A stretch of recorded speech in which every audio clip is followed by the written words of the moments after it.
cette présentation très importante concernant le paquet mobilité. Je passe la parole maintenant à Florence Berthelot, déléguée générale à la Fédération nationale des transports routiers, avec cette question: quel impact pour le transport routier? À toi, Florence. Merci Roberto. On a conscience quand on évoque toute cette réglementation auprès des auditeurs que en réalité on est sur une grande complexité et l'essentiel de notre activité est régi d'ailleurs par une réglementation d'inspiration européenne, ce qui a bien été développé. Je pense qu'il me paraît important pour essayer de dire quel est l'impact pour les transports routiers. Et je pense que vous l'avez deviné à travers les précédentes interventions, c'est qu'on s'est moins mis sur la logique sécurité sociale, on s'est presque moins mis sur la logique droit du travail que sur une logique d'ores et déjà concurrentielle. Pourquoi? Parce qu'en réalité, au fur et à mesure de l'instauration de ces réglementations européennes, les trous dans la raquette, en fait, ont permis à certaines entreprises, et ça a été accentué par l'élargissement de l'Union européenne, de jouer sur un avantage concurrentiel qui était notamment le niveau de rémunération des conducteurs pour capter des marchés de manière, j'allais dire, non liée, indépendante de tout flux commercial. Et le but était donc de s'installer sur le marché européen, au-delà de toute logique d'import ou d'export, pour capter des marchés et donc gagner en chiffre d'affaires. Et ça a généré très clairement, et ça nous a préoccupés aussi au niveau des partenaires sociaux européens avec Roberto, puisque nous sommes ensemble au comité de dialogue sectoriel européen, sur un problème de nomadisme de conducteurs. Et c'est ce qui explique dans tout ce qui vous a été présenté que le paquet mobilité a abordé la question du détachement, mais il a abordé d'autres questions qui sont liées avec cette question de nomadisme. Pourquoi il ne faut pas que le conducteur prenne son repos normal dans la cabine? Pourquoi est-ce qu'il faut qu'il rentre dans son pays d'origine toutes les 8 semaines, ce qui a l'air long, mais qui est en fait déjà un progrès, parce que certains partaient pour des mois complets sur les routes. Et la question du détachement, pour revenir au sujet de ce séminaire, pour tout vous dire, c'est nous à la FNTR qui l'avons posé en premier au niveau européen, en tout cas parmi les organisations patronales, en 2004, quand un grand débat a eu lieu au niveau européen sur la fameuse directive Bolkestein selon la prononciation que l'on veut adopter, qui ne concernait pas le transport routier, puisque le transport routier relevait d'une autre section des traités. Et donc le détachement, la question ne s'était jamais vraiment posée. À l'époque, c'était Jacques Barrot qui était commissaire au transport, et il se trouve qu'il avait été ministre du Travail lorsque la directive de 96 avait été adoptée au niveau européen. Et la question que nous avons posée très simplement, parce qu'elle n'avait jamais vraiment été abordée sérieusement, c'est que dès lors qu'on a un conducteur routier non résident, qui fait donc ce qu'on appelle du cabotage, c'est-à-dire une faculté autorisée par l'Europe de faire un transport intérieur sur un territoire, devrait-il ou pas être soumis à la directive de 96?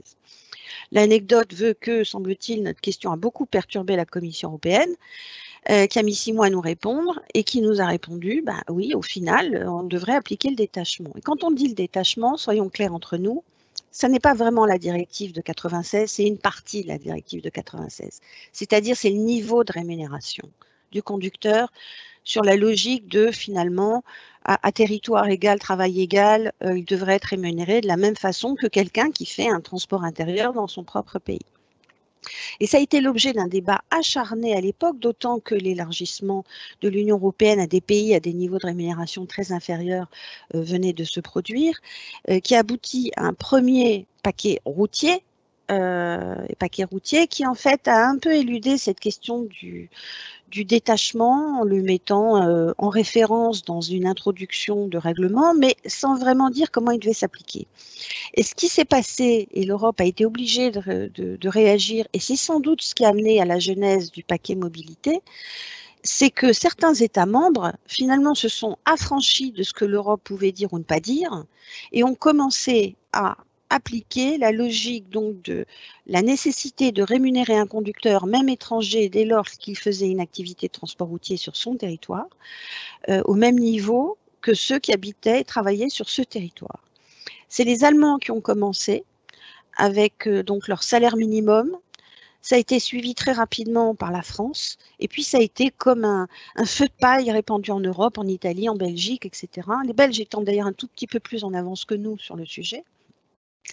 Et au final, l'Europe s'est retrouvée complètement désemparée, parce que chaque État membre disait on applique le détachement, mais comprenez bien, hein, la logique du salaire du pays au conducteur routier, et donc il est devenu évident qu'il fallait adopter ce qu'on a appelé une lex spécialiste, qui a fait l'objet de débats très, très acharnés au niveau européen. Qu'est-ce qui a permis d'avancer? D'une part, c'est une certaine homogénéité entre les pays de l'Ouest, comme il vous a été expliqué.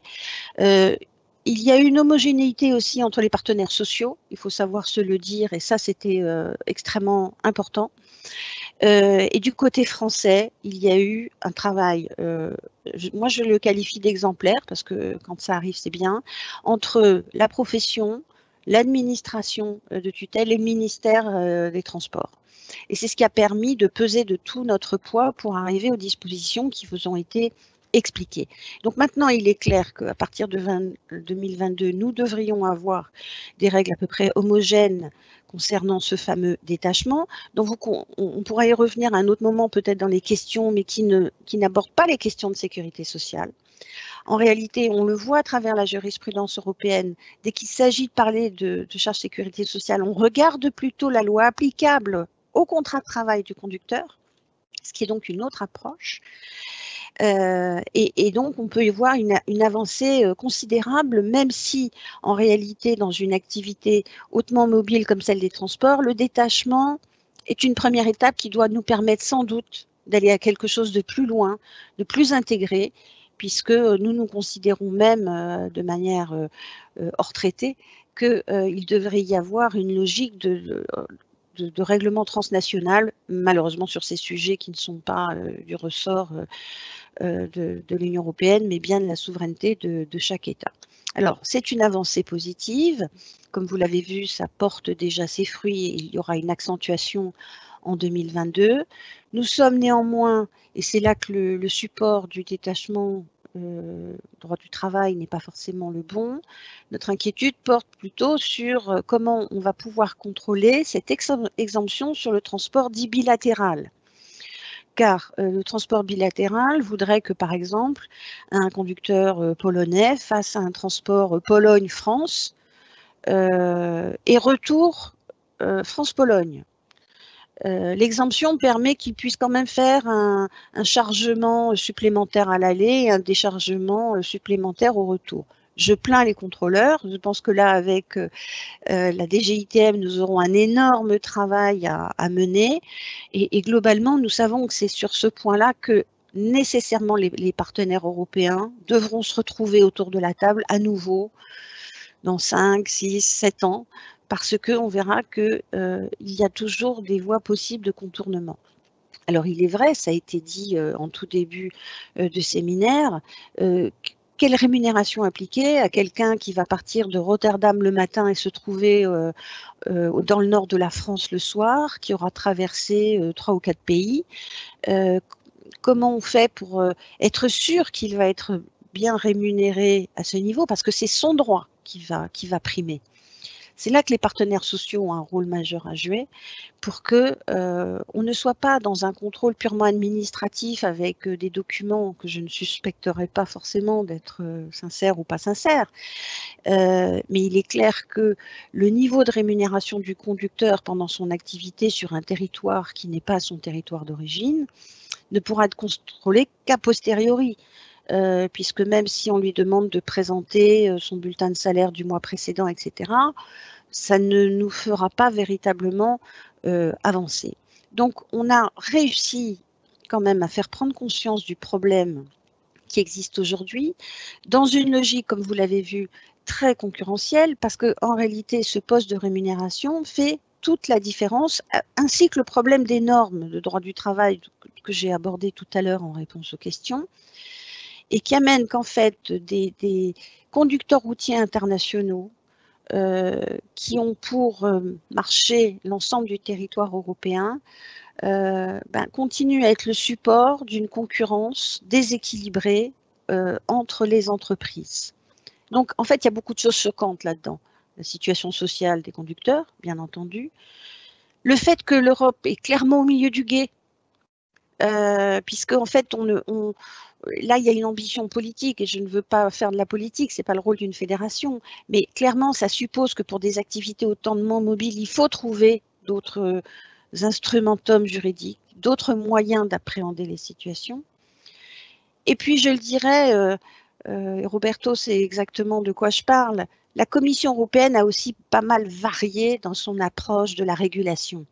Il faut savoir se dire que on a eu un commissaire au transport précédemment dont l'ambition était de libéraliser complètement le transport routier en Europe et le but étant de tirer toujours les prix vers le bas. On a fait prendre conscience que ça n'était pas la bonne avancée parce que tirer le prix du transport vers le bas, et comme il a été expliqué aussi par la DGITM, ça se répercute sur la situation sociale du conducteur, ça peut se répercuter sur la sécurité routière, sur la qualité même du transport.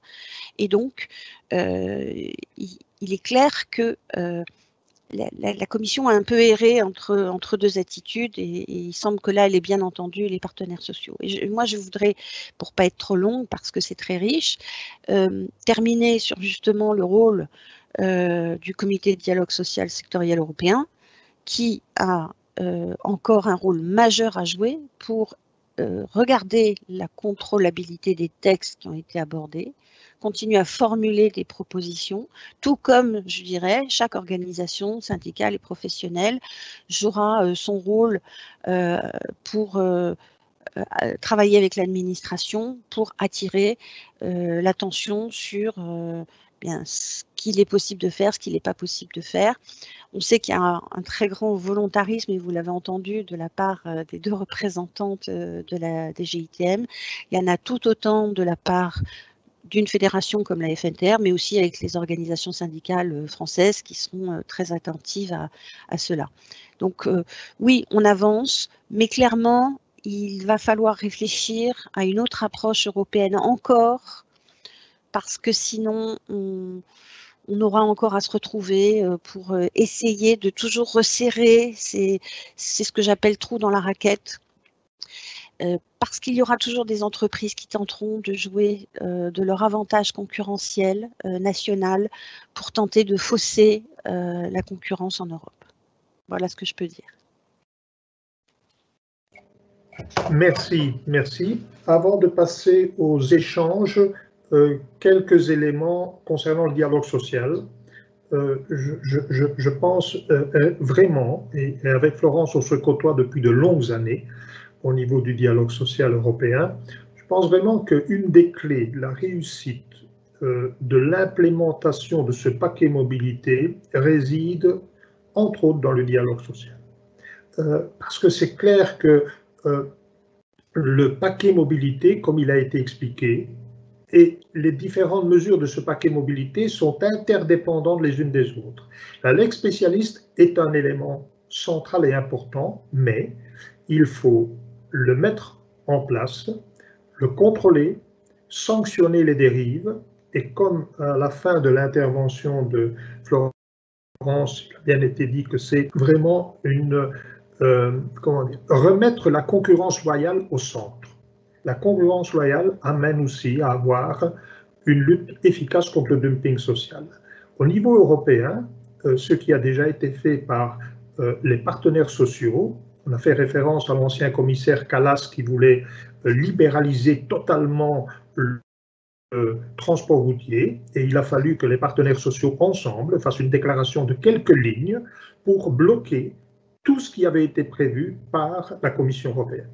Et aujourd'hui, on est dans un autre contexte, et donc nous devons y travailler. Le paquet mobilité, c'est la base, c'est un socle, ce n'est pas, je dirais, la réponse finale. Il faudra penser à autre chose par rapport à ces distorsions de concurrence qui font du mal au secteur, qui font du mal aux citoyens en général, et qui font du mal aussi à ce qu'on appelle aujourd'hui le Green Deal, c'est-à-dire voir un peu comment on peut améliorer de manière positive le sort des citoyens, non seulement européens, mais de manière particulière les citoyens européens. Voilà, je termine là-dessus. Pour moi, le dialogue social, c'est l'élément un des éléments les plus importants au niveau du transport routier.